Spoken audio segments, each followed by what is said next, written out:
my God. You were the anonymous donor. I tried to reach you countless times. I'm sorry, honey. I couldn't tell you right away. It is 2:30 in the morning. The house is completely silent. Everyone is asleep. And then a phone rings, not a text, not a notification, a phone call at 2:30 in the morning. And the moment a father named Robert picks up that phone and hears the words on the other end, his entire world, every plan, every prayer, every quiet hope he has carried for 26 years as a father, comes down to a single sentence from a stranger's voice. Mr. Mercer, we have a kidney. Your daughter needs to be at the hospital in the next 2 hours. This is the one. Robert didn't cry right then. He would tell you later that he didn't have time to cry. He walked into his daughter's bedroom, a young woman named Callie, 26 years old, a third-grade schoolteacher who still kept a stuffed bear on her nightstand from when she was 7, and he sat on the edge of her bed, and he put his hand on her shoulder, and he said 4 words, "Baby, it's time." And Callie, who had been waiting 14 months for that call, 14 months of dialysis, 14 months of wondering if today would be the day, or if today would be just another ordinary day of survival, opened her eyes, and she started to cry, not from fear, from relief, because somewhere out there a complete stranger had said yes, and that yes was going to save her life. What Robert Mercer did not know, what nobody in that house could possibly have imagined at 2:30 in the morning, was that the woman who said yes was not just going to save his daughter's life. She was going to change his.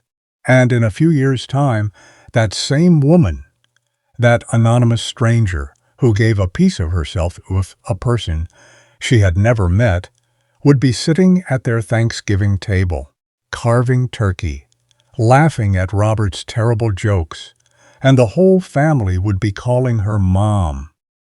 Before we go any further, and trust me, you are going to want to stay for every single minute of this story, let us know in the comments where you're watching from. We'd love to hear from you.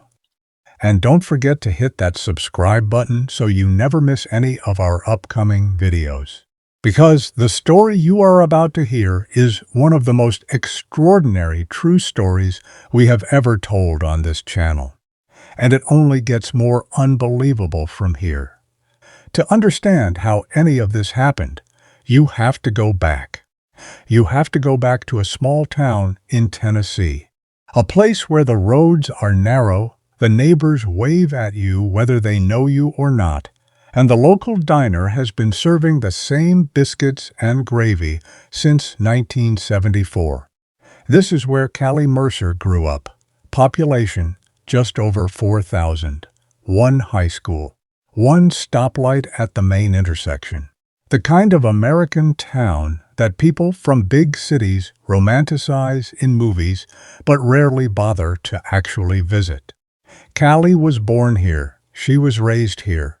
And if you had asked her at 24 years old where she planned to spend the rest of her life, she would have smiled at you and said, "Right here." Because Callie was not the kind of person who needed more than she had. She had a job she loved, teaching 3rd grade at the same elementary school she once attended as a student herself. She had her father Robert, a quiet, hard-working mechanic who had raised her alone since her mother passed away from breast cancer when Callie was just 17 years old. She had a small apartment with a porch where she kept too many potted plants and not enough furniture. And she had a boyfriend named Tyler, a kind and gentle man who worked at the county extension office and brought her sunflowers on her birthday. By every measure that Callie understood, her life was exactly the right size. It was not a big life, but it was a full one. And she was grateful for it in the way that people who have already known real loss tend to be, quietly, deeply, without needing to announce it. She had watched her mother disappear slowly over 18 months when Callie was a teenager, and that experience had given her a bone-deep appreciation for ordinary Tuesday afternoons, for hot coffee on cold mornings, for the sound of children laughing in her classroom. She was not someone who took the small things for granted, which is perhaps why, when the small things began to disappear one by one, she recognized the loss before the doctors even gave it a name. It started so gradually that Callie almost dismissed it entirely. The fatigue was the first thing. Not ordinary tiredness, the kind you feel after a long week or a bad night's sleep, but a heaviness that settled into her bones and refused to lift, no matter how much she rested. She told herself she was just overworked. It was the middle of the school year. Third graders are relentless. She drank more coffee. She went to bed earlier. She pushed through. And for a few months, pushing through worked well enough that she could almost convince herself nothing was wrong. But then came the swelling. First in her ankles, so subtle she thought she'd been on her feet too long. Then in her hands, enough that the small silver ring Tyler had given her, nothing formal, just a ring she wore on her right hand, became difficult to slide off at night. And then the headaches. Persistent, low-grade, sitting behind her eyes like something that had moved in and had no intention of leaving. By the time Robert finally convinced her to see a doctor, Callie had spent 4 months explaining away symptoms that her body had been trying to get her to take seriously. The test results came back on a Wednesday afternoon. Callie was sitting in an exam room that smelled like antiseptic and cheap hand soap when the doctor sat down across from her, opened a folder, and said the words that changed everything. Her kidneys were failing, both of them. The damage was significant, irreversible, and progressing. She was 26 years old. She was a third-grade teacher who wore a cardigan with embroidered flowers on Wednesdays because she'd told her students that blue meant a good day. She graded papers in her free period and kept goldfish crackers in her desk drawer for the kids who forgot their snacks. She was 26 years old, and her kidneys were failing. Robert Mercer received his daughter's phone call that Wednesday afternoon while he was under a pickup truck at his garage, hands covered in grease, a country radio station playing in the background. He said later that when his phone rang and he saw Callie's number, he already knew.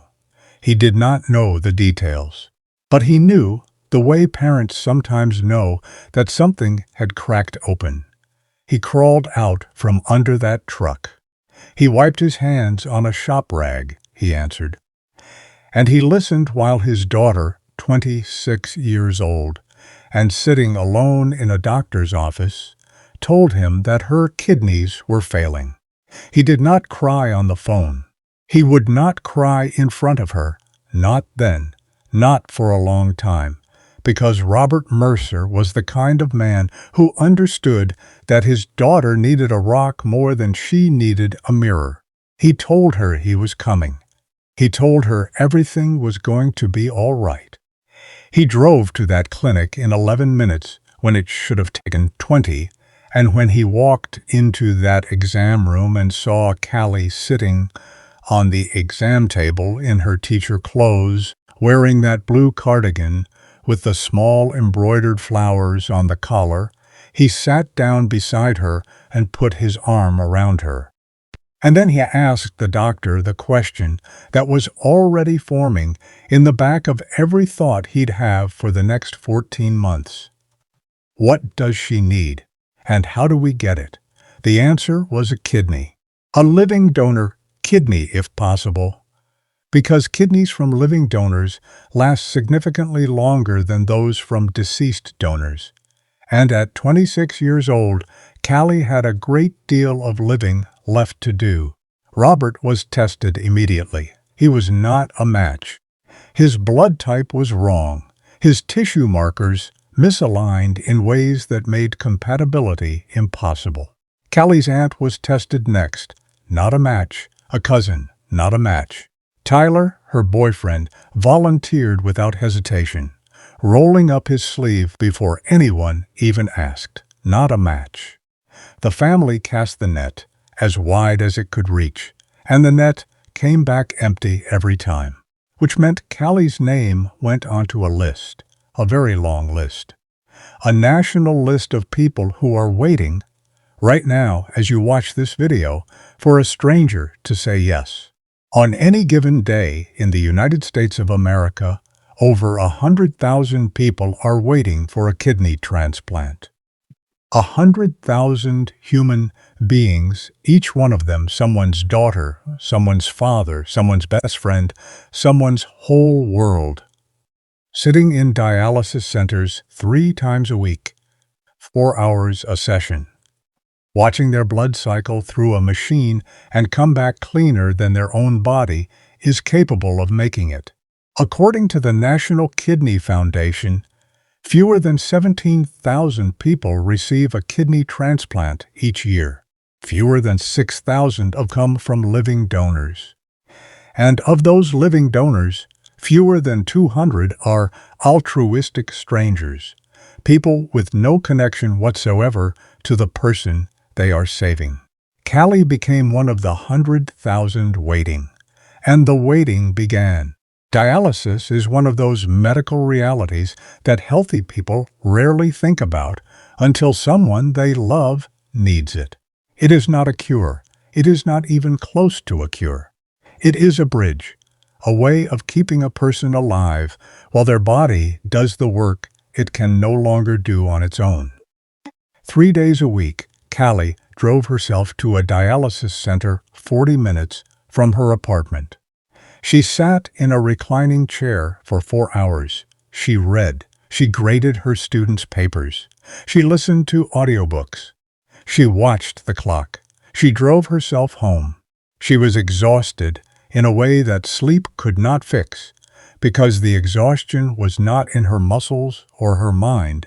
It was in her blood, in her cells, in the invisible chemistry of a body working twice as hard to do half as much.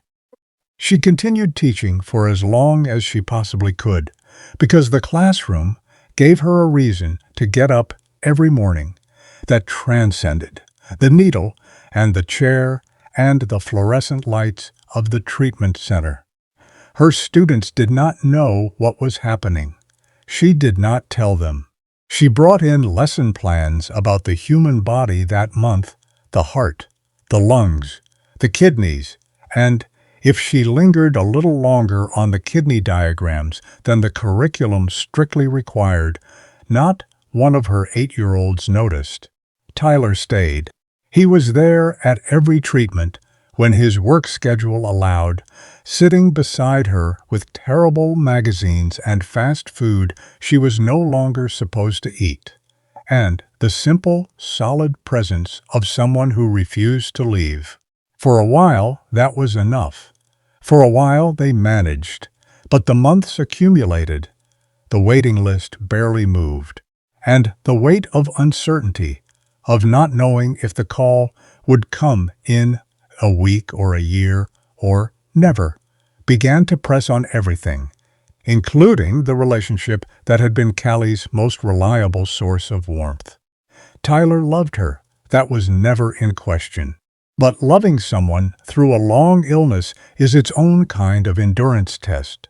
And some people, good people, kind people, people who genuinely want to stay, discover that they are not built for that particular test.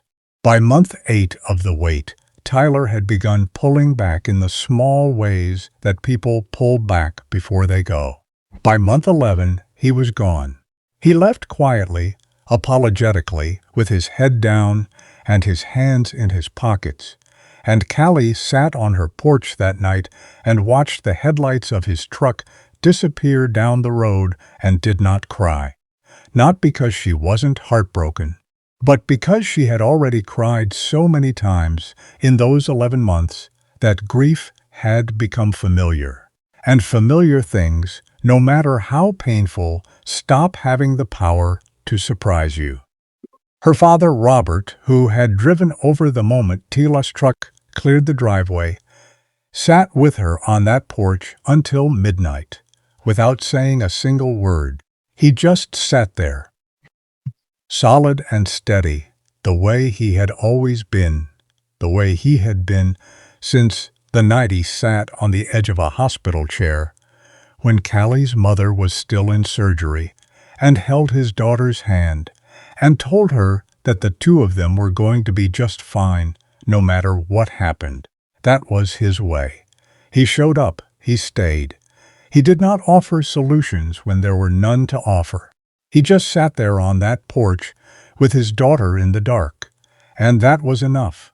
What Callie did not know, what she could not have known on any of those ordinary brutal Tuesdays in the dialysis center, was that 220 miles away, in the city of Knoxville, Tennessee, a woman was making a decision, a quiet, deliberate, deeply personal decision that was about to reach across those miles and pull Callie Mercer back from the edge of a life she was slowly losing her grip on. The woman's name was Sandra. She was 51 years old.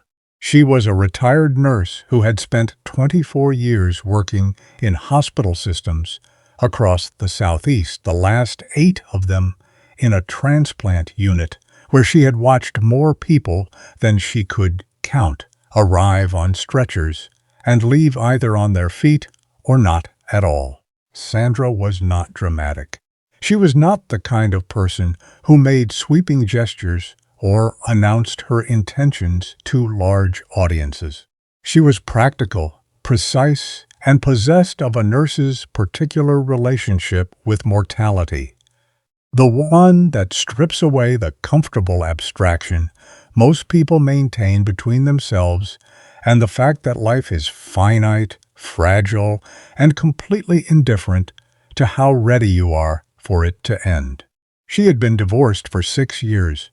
Her son, Marcus, lived in Denver and called every Sunday.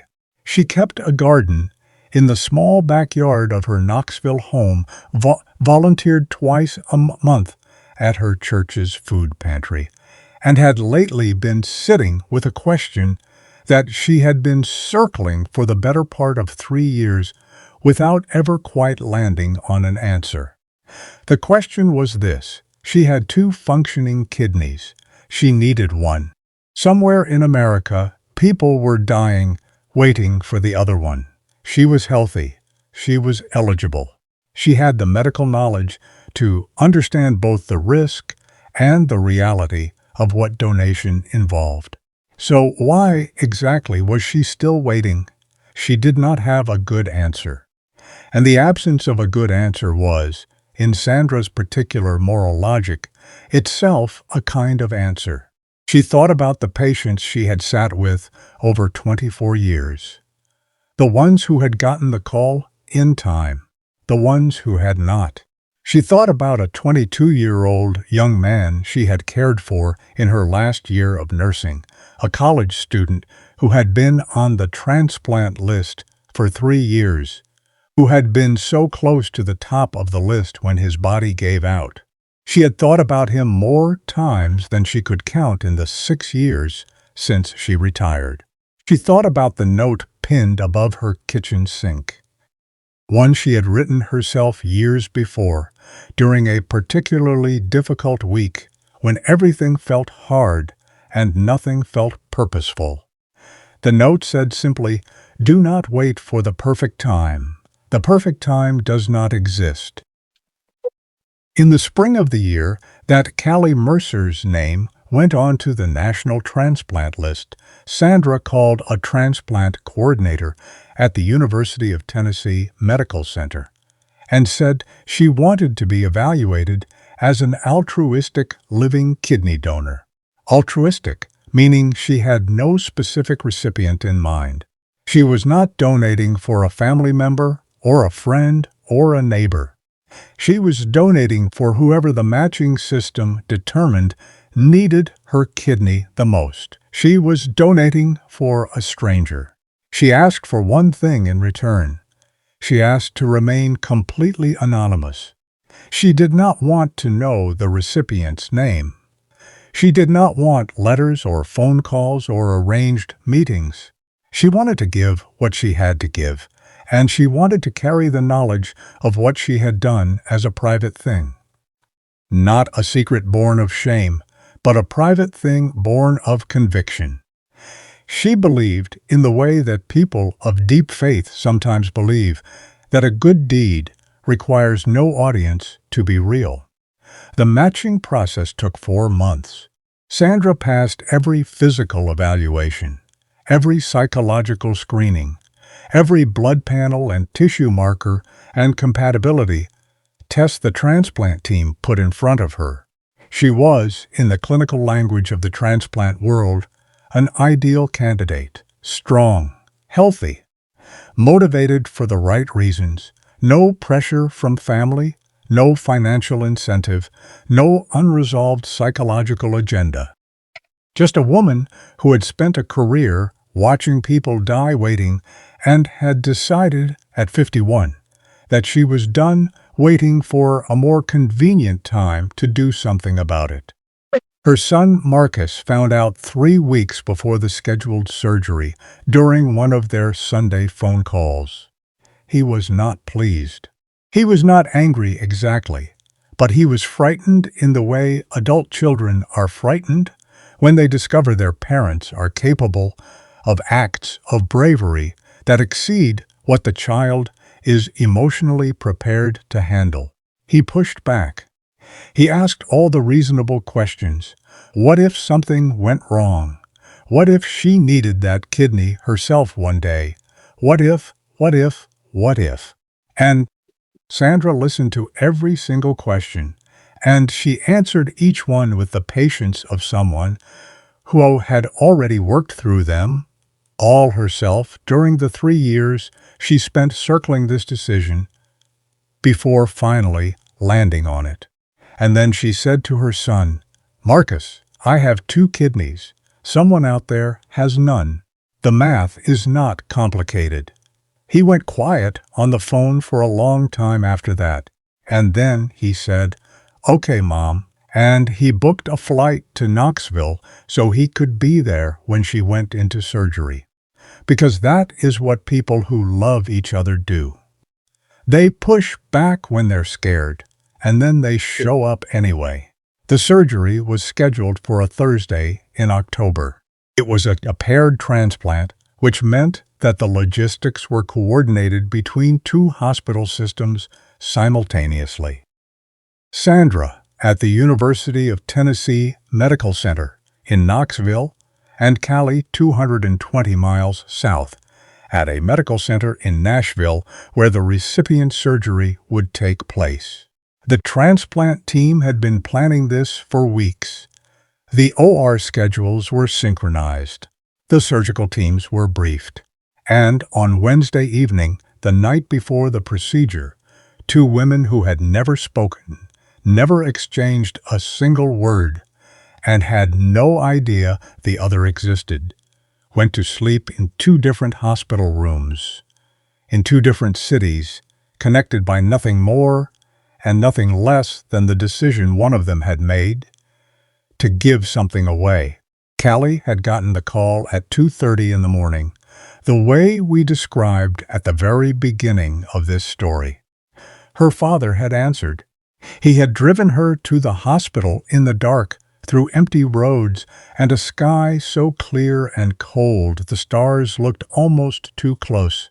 Callie said later that she remembered almost nothing about that drive, except that her father kept one hand on the wheel and one hand over hers the entire way, and that the radio was off, which was unusual for Robert Mercer, who almost always had the radio on. But that night he drove in silence, because some moments are too important for background noise. At the hospital, the staff were waiting for them.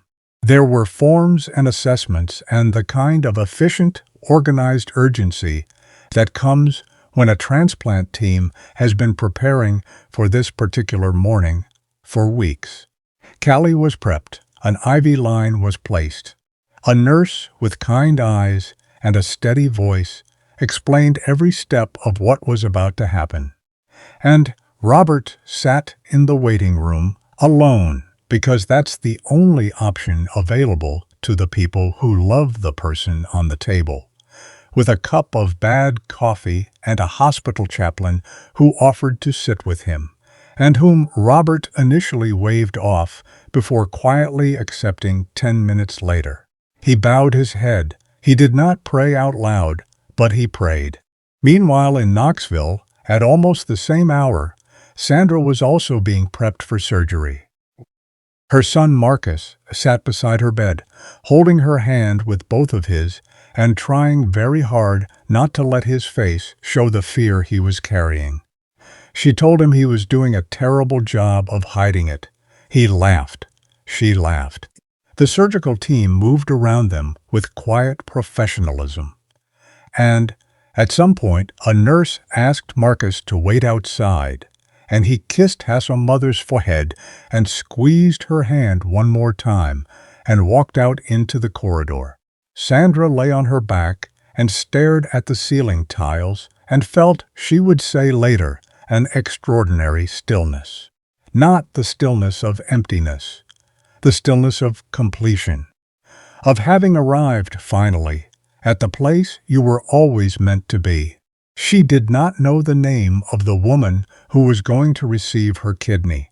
She had not looked it up, had not tried to find it, had honored the anonymity she had requested with the same discipline she brought to everything she did.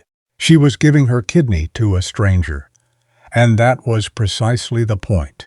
That the stranger was a 26-year-old schoolteacher in a blue cardigan who graded papers during dialysis and kept goldfish crackers in her desk for kids who forgot their snacks. She did not know. She did not need to know. She just needed to be here, and she was. The surgery went exactly as planned. Both procedures, the retrieval in Knoxville and the implant in Nashville, were completed within the same morning. Sandra was in recovery by midday, groggy, and in the manageable pain that comes from the controlled precision of laparoscopic surgery. Marcus was beside her when she woke up. He was crying. She told him to stop it. He told her she was the most stubborn woman he had ever met in his life, and he was so incredibly proud of her. She patted his hand and asked for water. 220 miles south, Callie Mercer woke up in a recovery room to the sound of a steady, rhythmic beep and her father's voice saying her name. Robert was sitting right beside her bed, exactly where he had been for the entire duration of the surgery. Having refused to go to the cafeteria or the family lounge or anywhere else until he could be in the room with his daughter again. He looked, she would say later, like he had aged 5 years in 5 hours and been handed 10 years back all at once. His eyes were red, his face was exhausted and shining. He said her name. She said, "Hi, Dad," and he laughed a single, involuntary, overwhelmed laugh, and then he put his head down on the edge of her bed and finally cried. The kidney was functioning. The surgery had been successful. Callie Mercer, 26 years old, third-grade schoolteacher from small-town Tennessee, was going to live. In the weeks that followed, as Callie began the careful, closely monitored process of recovery, she wrote a letter. She addressed it to the transplant coordinator and asked that it be passed along through the appropriate channels to her anonymous donor. She wrote it by hand on plain white paper, because she felt that something this important deserved to be written slowly, the way important things used to be written before everyone moved to typing. She wrote, "I don't know your name. I don't know anything about you, except that you were healthy and kind enough to say yes. I want you to know that I think about you every single day. I think about you when I wake up in the morning and don't immediately feel exhausted. I think about you when I take my medication and know that it's working because of something you gave me. I think about you on days when nothing special happens at all, just an ordinary Tuesday where I teach fractions and eat lunch in the break room and drive home with the windows down and I think, this ordinary Tuesday exists because of you. Thank you for giving me back my life." She sealed the letter and gave it to her transplant coordinator and never expected to receive anything in return. The protocol for anonymous donation was clear. No identifying information, no direct contact unless both parties consented through the registry to mutual disclosure. Callie had not requested mutual disclosure. She had not asked to know who her donor was. She had simply needed to send her gratitude somewhere.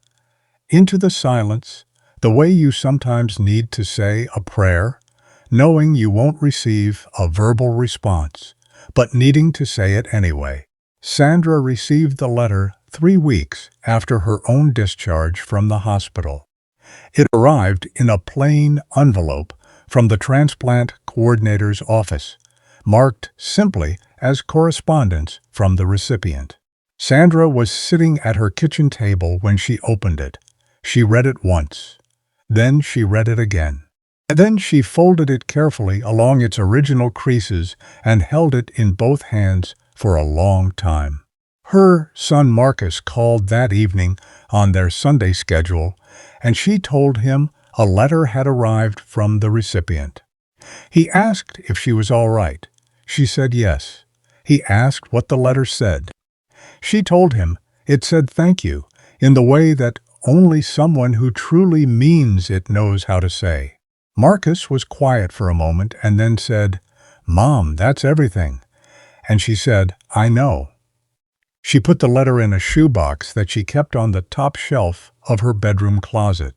Over the next few years, more letters arrived, always through the registry, always anonymous, always at the same time of year, around the anniversary of the transplant. Callie wrote one every single year. And every year, Sandra read each one carefully and put it in the shoebox and carried the weight of what she knew, that this young woman's gratitude was real and alive and growing, as a private and tender thing that she shared with no one except Marcus, who asked every few months whether Sandra had considered reaching out, and to whom Sandra gave the same answer every time, "Not yet." Life moved forward the way life insists on doing, regardless of how dramatically it has recently been interrupted. Robert Mercer continued running his garage. He had kept it going through all 14 months of the waiting period, working long days because staying busy was the only way he knew how to manage a fear of that size. He was not built for sitting still with helplessness. He was built for fixing things. And since the one thing he most needed to fix was entirely out of his hands, he fixed everything else. Cars, trucks, the furnace at the church down the road, the drainage issue on the Hendersons' property, the gutters on Callie's apartment that had been sagging since the summer. When the surgery was behind them and Callie's recovery was underway, something loosened in Robert Mercer that had been wound tight for over a year. He laughed more easily. He slept through the night again. He started going to the Friday evening dinners at his church, something he'd let slide during the long months of the crisis, because he hadn't had the energy for being social, for answering the well-meaning questions of people who knew about Callie's illness and wanted updates, for carrying the weight of others' concern on top of his own. But now he went back. And he was glad he did, because it was at one of those Friday dinners, about 8 months after the transplant, that a woman named Patricia mentioned she had started a small support group for adults who had been through serious health events, either as patients or as caregivers. Robert said he might be interested. Patricia gave him the meeting details. He went the following Tuesday, and he sat in a circle of folding chairs in a church fellowship hall and listened to a retired postal worker named Dennis talk about watching his wife through her chemotherapy, and a young woman named Grace describe what it had been like to wait 18 months for a liver for her father, and a quiet woman in the back row who introduced herself as Sandra say that she had recently retired from nursing and had spent a long time learning how to receive care after spending a career giving it. Robert did not notice Sandra particularly that first Tuesday. He was still too new to the group, too focused on the strange relief of being in a room where nobody needed him to be strong, to pay close attention to any individual face. He noticed that she was a composed person who spoke carefully and said nothing unnecessary. He noticed she seemed to have given her words some thought before she let them out, which was a quality he respected because it was not one he possessed. Robert tended to say whatever came to mind and then regret about a third of it within the hour. He did not think about her after the meeting. He drove home, heated up some leftovers, and watched the news the way he did most evenings. And that was that. He went back the following Tuesday, and the one after that. Over the next several weeks, the group became something he looked forward to. Not because it was fun, exactly, but because it was honest, and Robert Mercer had spent too long being careful around the people who loved him to fully appreciate how much he had needed a room full of people he did not owe anything to. Sandra was there most Tuesdays. She brought a thermos of tea because she found the church's coffee undrinkable, which Robert found quietly funny because it was the exact same church coffee he had been drinking for 15 years without complaint. He mentioned this to her one evening as they were filing out, expecting nothing more than a polite laugh. She looked at him with an expression that was not quite amusement, but was adjacent to it, and said, 15 years of bad coffee is not loyalty, Mr. Mercer. That's just stubbornness. He laughed out loud for the first time in what felt like a very long time. He was not sure exactly when he started looking for her car in the parking lot before he went inside. But at some point he did. What developed between Robert Mercer and Sandra over the following months was not the kind of romance you read about in novels, the kind built on dramatic declarations and sudden certainties. It was quieter than that, more deliberate. The kind of thing that grows in the cracks between ordinary moments. In the way two people gradually begin to save each other the seat they each prefer, and then stop pretending it's accidental. In the way conversation that begins as idle waiting room, small talk slowly becomes the most honest exchange either of them has in a given week. Robert had not been on a date since his wife passed away 12 years before. He had not been interested in anyone, had not allowed himself to be, partly out of loyalty to the memory of a marriage he still thought of as the best thing that had ever happened to him, and partly because the years of raising Callie alone had not left a great deal of space for thinking about himself. He was 54 years old, and he had been someone's father for so long, so completely, that he had slightly forgotten what it felt like to be someone's person for reasons that had nothing to do with obligation or blood. Sandra was different from anyone he might have imagined being drawn to, if he had ever been in the habit of imagining such things which he was not. She was quieter than him, and more interior, more likely to sit with a thought for 3 days before acting on it, where Robert was likely to act and then spend 3 days cleaning up the consequences. She was self-contained in a way that did not read as cold, but as composed. She had her own life, her garden, her volunteering, her son in Denver, her own rituals and routines that she would not upend for anyone. And there was something about that, about a woman who was complete without him, who was not looking to be rescued or completed or distracted, that Robert found more compelling than he knew how to explain, even to himself. He asked her to have dinner with him on a Tuesday evening in March, about 5 months after their first conversation in the church parking lot. He did it with the straightforward awkwardness of a man who has not done this in 12 years and knows it, who is not pretending to be smoother than he is and not apologizing for it either.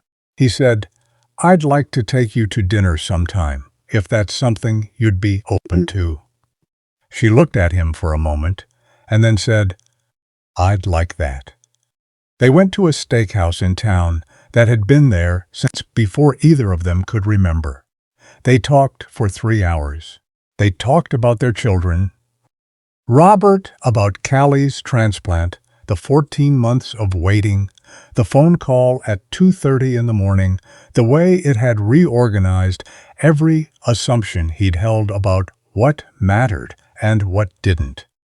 Sandra listened to all of this with the careful attention of someone for whom none of it was abstract. She knew intimately every stage of what he was describing. She asked questions, not clinical ones, but human ones. The kind that said, "I understand, this is not just a medical story. This is the story of your whole life reorganizing itself around your child's survival." She told him about her nursing career, about the transplant ward, about her son Marcus and his protectiveness, and the way she had felt in the year since her retirement, as though she was still looking for the shape of a life that didn't have the hospital at its center. She did not tell him about the donation. She was not ready to.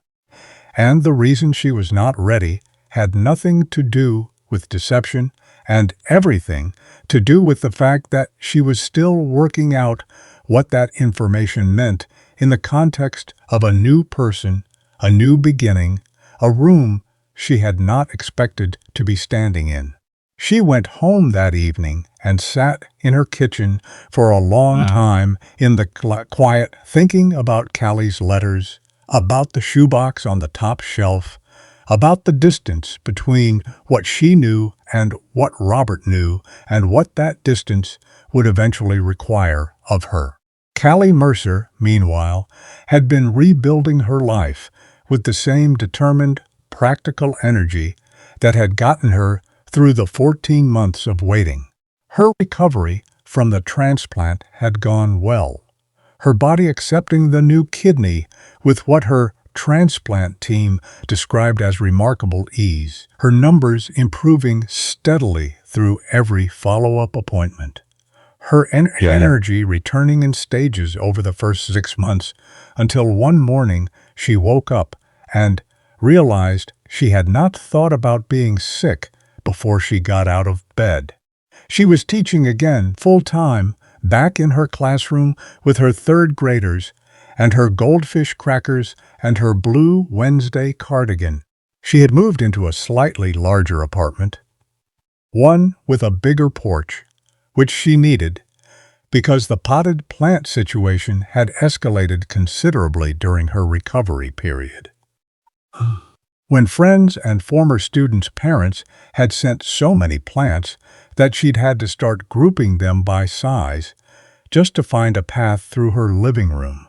She was running again, something she had given up entirely during dialysis, and had taken back up slowly, then enthusiastically, until she signed up for a 5K and then a 10K, and told her doctor, who called this an act of beautiful stubbornness, and then cleared her to keep going.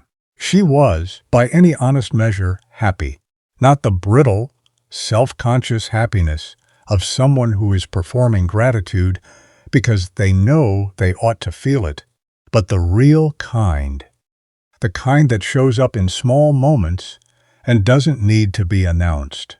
Every year, on the anniversary of her transplant, she sat down and wrote her letter to the anonymous donor. These had been getting longer as the years went by because she had more to report, more ordinary Tuesdays to account for, more evidence to present to this unknown person that the yes they had said had been worth saying. In her third-year letter, she described running her first 5K and crossing the finish line and feeling, for the first time in years, as though her body was entirely on her side. In her fourth-year letter, she wrote about a student named Marcus. Not Marcus, Sandra's son, just a coincidence of names, who had been struggling to read and who had, that spring, finally gotten there, and how she had cried in the supply closet afterward because that kind of moment was exactly what she had been given back.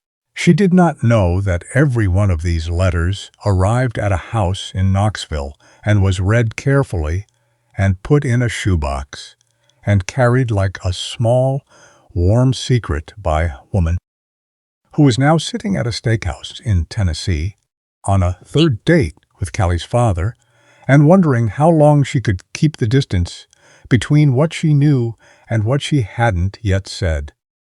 The relationship between Robert and Sandra deepened through the spring and into the summer, with the unhurried steadiness of two people who have, both in different ways, learned not to rush the things that matter.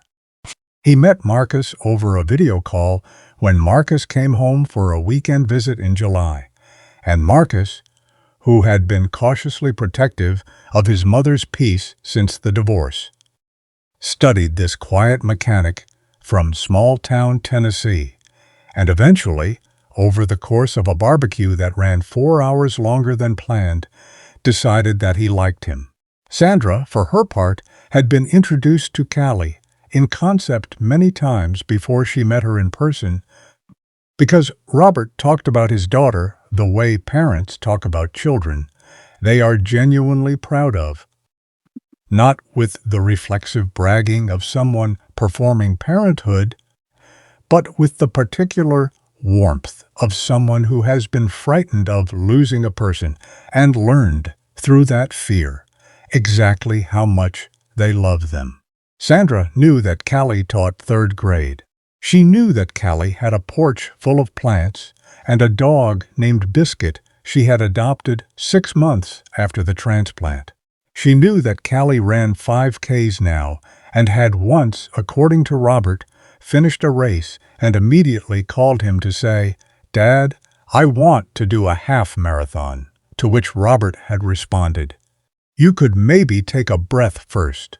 She knew all of this, and she carried with her, alongside it, the knowledge that she also knew the inside of Callie's medical record, that she had been the unknown variable in Callie's survival, that the kidney working quietly in Callie's body right now was one that Sandra had grown for 51 years and handed to a stranger and never asked for so much as a name in return. The day Robert suggested that Sandra meet Callie in person, Sandra agreed, because of course she did, and because of course she was terrified. They met on a Sunday afternoon at Robert's house, a small, well-kept house with a vegetable garden in the back that Sandra recognized as the work of someone who took growing things seriously. Callie arrived early, the way people who were raised to be considerate tend to arrive everywhere, carrying a peach pie she had made from scratch, because she was the kind of person who brought a homemade peach pie to a first meeting, and saw nothing unusual about this. Sandra brought flowers. Robert made too much food, which was his default response to any situation requiring hospitality. For the first 40 minutes, it was exactly what it looked like. A Sunday afternoon at a father's house. 3 adults eating and talking and finding the conversational footholds that strangers who share a person always find when they are trying to know each other. Callie was warm and direct and funny in a dry, self-deprecating way that Sandra had not expected, though she would have been hard-pressed to explain what she had expected. She told a story about a student who had asked her, with complete sincerity, whether teachers were allowed to eat food at school or whether they had to wait in the car during lunch. Sandra laughed genuinely. Robert refilled everyone's iced tea. And then Callie, in the middle of a perfectly ordinary conversation, pulled up the edge of her shirt slightly to show Sandra a small, faint scar. The kind of thing you only show someone you're already comfortable with, and said with the easy shorthand of someone who has been carrying this for years, "My second chance tattoo. My students think it's from a sword fight." She was laughing when she said it. She was not looking at Sandra's face when she said it. She did not see what Sandra's face did in the half-second after she said it. Robert did not see it either. But Sandra reached very calmly for her glass of iced tea and excused herself to the bathroom and stood at the sink, gripping the cool porcelain with both hands and staring at the water running from the faucet. And she said nothing out loud, but she was having the loudest conversation of her life entirely inside her own head. From that Sunday forward, Sandra carried a weight she had not anticipated. She had always known in the abstract that the anonymity she had chosen could someday become complicated. She had simply not imagined that complicated would look like this, like a woman who laughed easily and brought peach pies, and was the daughter of the man Sandra was in love with. She talked to Marcus. She did not give him details, because the details were not hers alone to share, but she told him it was a situation that required her to make a decision she did not know how to make. Marcus, who knew about the donation and had known for years, went very quiet on the phone. Then he said, "Mom, you know what you need to do." And Sandra said, "I know. I just haven't figured out how." Over the following weeks, she sat with the question the way she sat with every difficult question, not avoiding it but not forcing it either, turning it over in her mind during her morning walks, during her hours in the garden, during the quiet evenings she spent reading or sitting on her back porch watching the birds at the feeder. The question was not whether to tell the truth. The question was never whether. She had spent 24 years as a nurse, understanding the long-term costs of undisclosed truths in medical context, and she was not going to be the version of herself who withheld something this significant from the people it most affected. The question was when and how, and what the telling would do to the people who had to receive it. She wanted to get it right. She needed to get it right. Robert Mercer, who knew none of this, proposed to Sandra on a Wednesday evening in September, in the vegetable garden behind his house, holding a small ring box that he had been carrying in his jacket pocket for 3 weeks, waiting for a moment that felt right. He did not make a speech. He was not a speechy-making man. He said, "I know what I have in you, and I know I don't want to not have it, so I'm asking." Sandra looked at him for a long time. she said yes. And then, because she was Sandra, and she was constitutionally incapable of accepting something significant without also accepting the obligation it created, she said, "And I need to tell you something. Both of you, before we do this, there's something you need to know."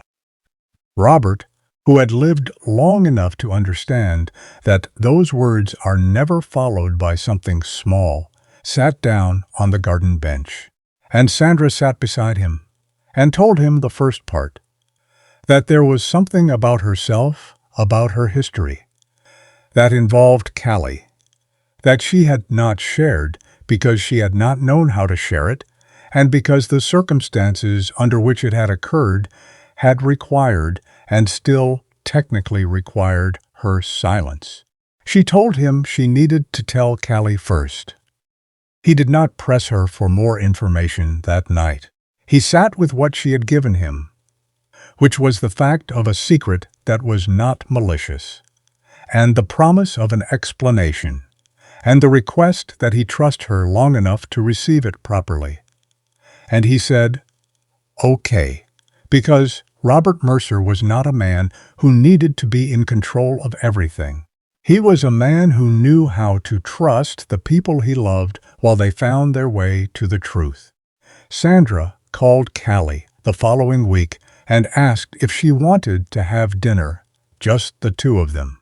Callie said yes immediately, because she liked Sandra and had been quietly hoping for exactly this kind of invitation. The kind that said, "We are becoming our own thing," not just the two people connected to Robert. They went to a small Italian restaurant that Callie had been going to since college, a place with red checkered tablecloths and candles in wine bottles, and pasta that took 45 minutes because it was made from scratch in the back. They ordered wine.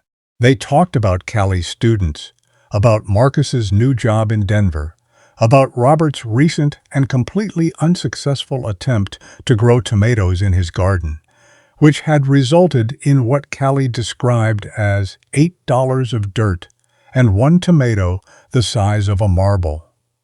Sandra laughed. The food came. They ate. And then Sandra set down her fork and looked at Callie. And Callie would say later that she knew, from the specific quality of that look, from the way it was both direct and careful at once, the way you look at someone when you need them to understand that what comes next is important. She knew something was shifting, Sandra said. "There is something I need to tell you, and I want you to know before I say it that I love you. I love your father, and I loved you before I ever met you." And Callie, who did not yet know what that meant, said, "Okay," and Sandra told her. She started at the beginning. The way she had spent 24 years as a nurse watching people wait for organs. The way she had carried the question for 3 years before finally making the call. The anonymity she had requested, and why, not out of deception but out of conviction that a gift freely given does not require a receipt. The matching process. The surgery on a Thursday in October in Knoxville on the same morning that a phone rang at 2:30 in the morning, 220 miles away. The letter she had received 3 weeks later, written by hand on plain white paper. The shoebox on the top shelf of her closet, which now held 7 letters, one for each year, each one longer than the last. Each one full of ordinary Tuesdays and 5K races and students learning to read. She told Callie everything, quietly, carefully, the way she did most things. And Callie sat across from her and did not speak for a long time. A long time. Long enough for the candle in the wine bottle between them to flicker twice. And then Callie's face, which had gone through several things in rapid succession, that Sandra could not have fully cataloged if she tried. Shock, confusion, a kind of searching look as if she were checking her own internal landscape for the right response. Settled into something that was not any one emotion, but all of them simultaneously. She put her face in her hands.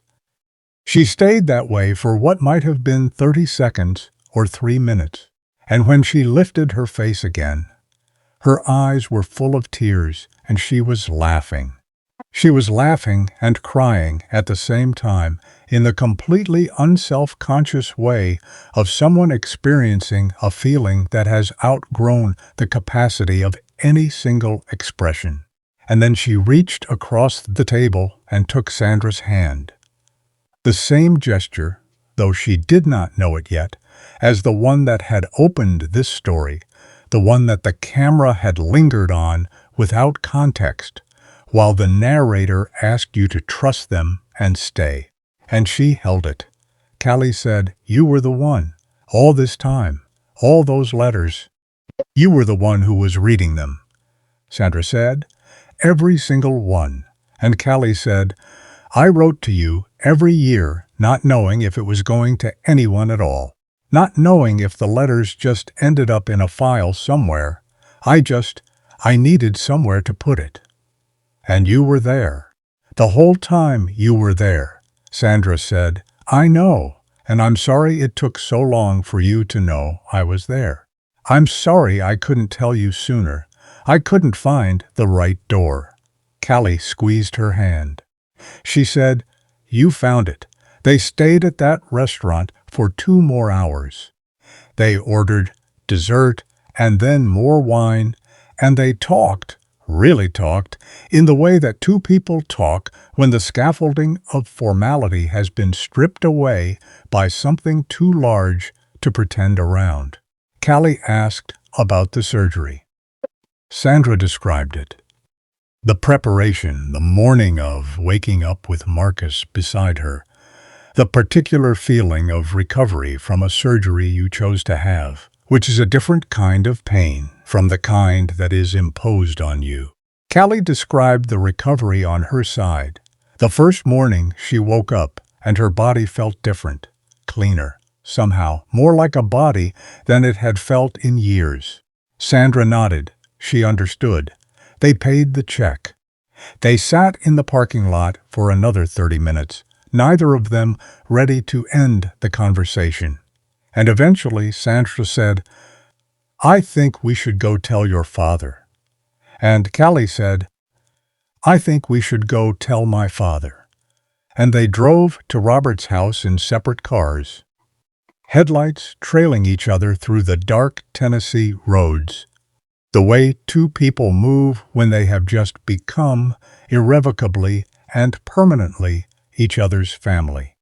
Robert Mercer was watching television when he heard 2 cars pull into his driveway. He opened the front door before either of them had reached the porch. He looked at his daughter's face and Sandra's face, and he understood, from those 2 faces alone, before a single word was spoken, that whatever had needed to be said had been said, and that the world had not ended. This told him everything he needed to know about the nature of what had been revealed. He let them in. He made coffee, because Robert Mercer's response to any significant human moment was to make coffee. He sat at his kitchen table, and Callie sat on one side of him, and Sandra sat on the other. And Sandra, very quietly and very precisely, told him what she had told Callie at the Italian restaurant with the red checkered tablecloths. He listened without interrupting, the way he listened to everything important, with his hands flat on the table and his eyes focused on some middle distance between Sandra's face and the wall behind her. When she finished, the kitchen was silent, except for the clock above the stove and the refrigerator hum and the dog Biscuit moving around somewhere in the living room. Robert did not speak for a full minute, and then he said, "So you saved her?" Sandra said, "Yes." He said, "Before you ever even knew us." She said, "Long before." He looked at Callie who was watching him with the expression of a daughter who knows her father well enough to understand that what he does next will be worth waiting for. And Robert Mercer looked back at Sandra and said, "Then I've loved you longer than I knew. I just didn't know your name yet." And that was that. No dramatic collapse, no long crisis of processing. Robert Mercer had been carrying love for the person who saved his daughter's life for years, in the formless, directionless way of a parent who has nothing to attach their gratitude to except the empty sky. Now he had a name. Now he had a face. Now she was sitting at his kitchen table, drinking his coffee, and was going to be his wife. The shape of his love had simply, finally, found its object. They were married the following April, on a Saturday when the dogwood trees across Middle Tennessee were in full, extravagant bloom. White and pink against the last of the morning fog, the way the South looks in spring when it is trying to remind you why it is worth all the other seasons. The ceremony was small and specific to the people involved. 40 guests. The church fellowship hall Robert had been attending for 15 years. A pastor who had known Robert since Callie's mother's funeral, and who delivered a brief, personal address that made several people in the room cry, including Robert, who had been determined not to, and managed to hold it together until the pastor said, "And sometimes the people God means for us arrive by routes we could not have planned, and through doors we did not know were doors." Callie stood at Sandra's side throughout the ceremony. She had asked to, and Sandra had said yes, without hesitation. And Robert had looked at the two of them standing there, and thought that the word for what he felt in that moment was probably something that did not exist in English. In his vows, which he had written himself in the shop one evening, after everyone else had gone home, he said, "You gave me the most precious thing I have, twice. Once before I knew you, and once the day you told me the truth. Both times took more courage than I will ever fully understand, and both times you did it for love. I'm grateful for the rest of my life." Sandra's vows were shorter and more composed and no less devastating. She said, "I chose anonymity because I believed a gift didn't need a name. I know now that it always had one. Yours, and Callie's, and ours." Life after the wedding settled into the particular sweetness of things that have been hard-won.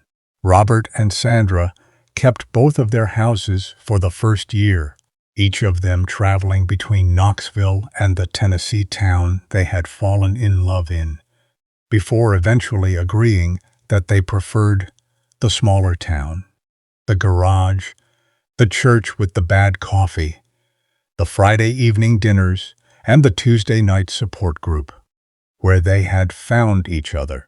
Sandra brought her garden to Robert's backyard, which transformed it so completely that Robert's neighbors stopped him twice in the first summer to ask what had happened, and whether they could ask the same person to look at their yards. Sandra said yes both times, and Robert stood in the driveway, watching her explain the principles of companion planting to 70-year-old Mr. Henderson, and thought, with complete sincerity, that he was the luckiest man in Tennessee. Callie came for Sunday dinners, which became a fixed point of the week that all three of them protected with unusual seriousness. The way people protect things they know could easily be taken for granted and refused to let be. She brought Biscuit the dog, who had decided that Robert's yard was personally his, and defended it from squirrels, with a commitment that exceeded his actual physical capabilities, but could not be faulted for effort. She brought food sometimes, and sometimes Sandra cooked, and sometimes Robert made the mistake of trying to cook, and those evenings they ordered pizza instead. A pattern that became a joke, that became a tradition, that became one of the things Callie thought about when she thought about what it meant to have a family. On the anniversary of the transplant, every October, Callie and Sandra had a ritual.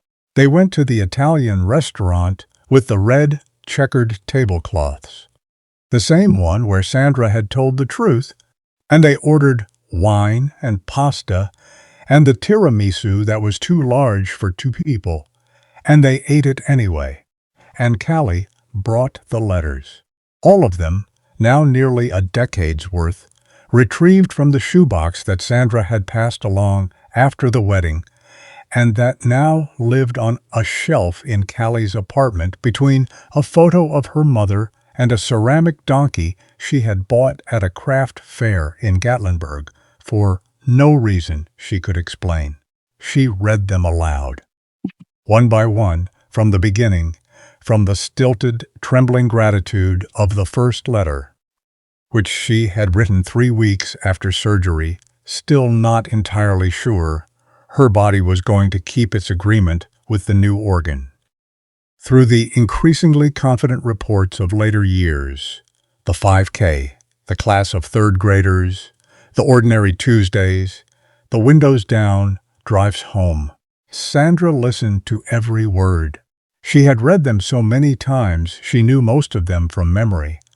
But she listened as if hearing them for the first time, because, in a sense, hearing them spoken aloud by the person who wrote them was, every year, exactly that. They both cried, every time. It never got easier. Neither of them wanted it to. There is a detail about this story that bears mentioning, one that the medical team at the transplant center raised in a follow-up evaluation several years after the surgery.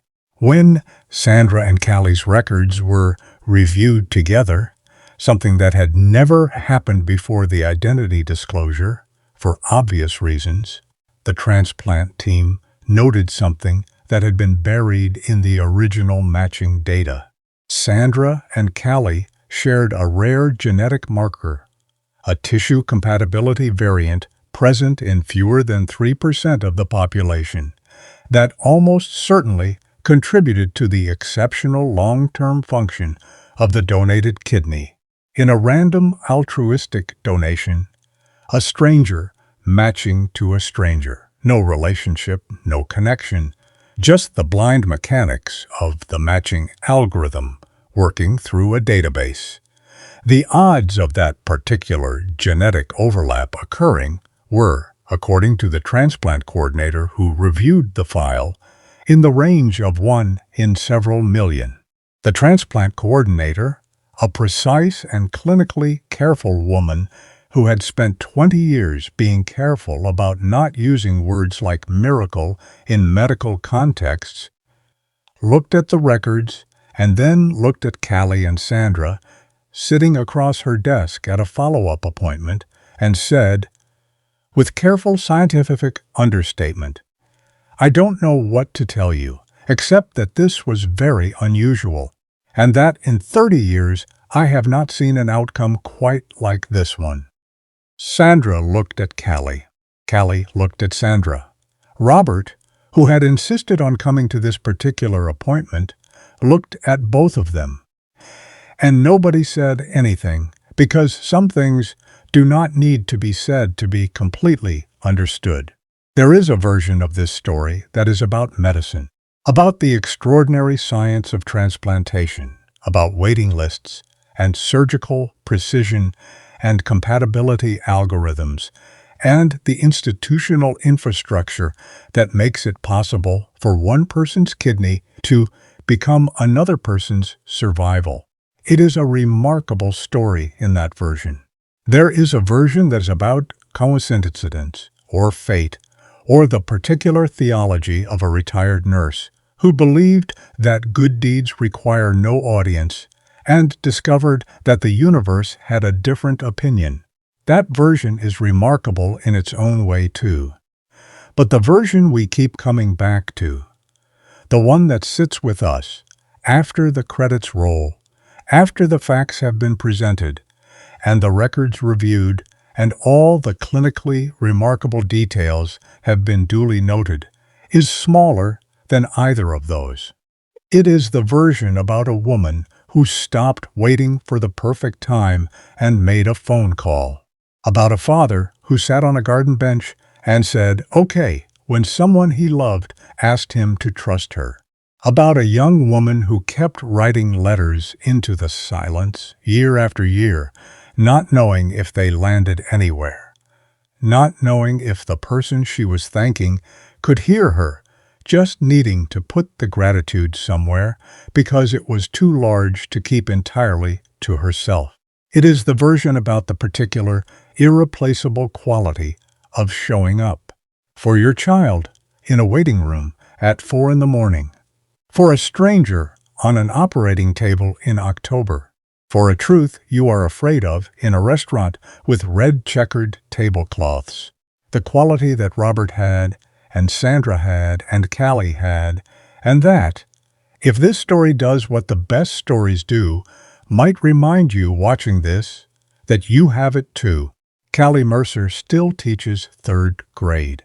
She has been in that classroom for 12 years now, and the bulletin board outside her door has evolved from a generic welcome display to an elaborate, annually updated mural that her students help design, and which always includes, somewhere, a small illustrated kidney, because Callie has never once shied away from telling her students, in age-appropriate terms, when the moment is right, that the ordinary miracle of being alive and well enough to stand in front of a room and care about children learning to read is not something she takes for granted.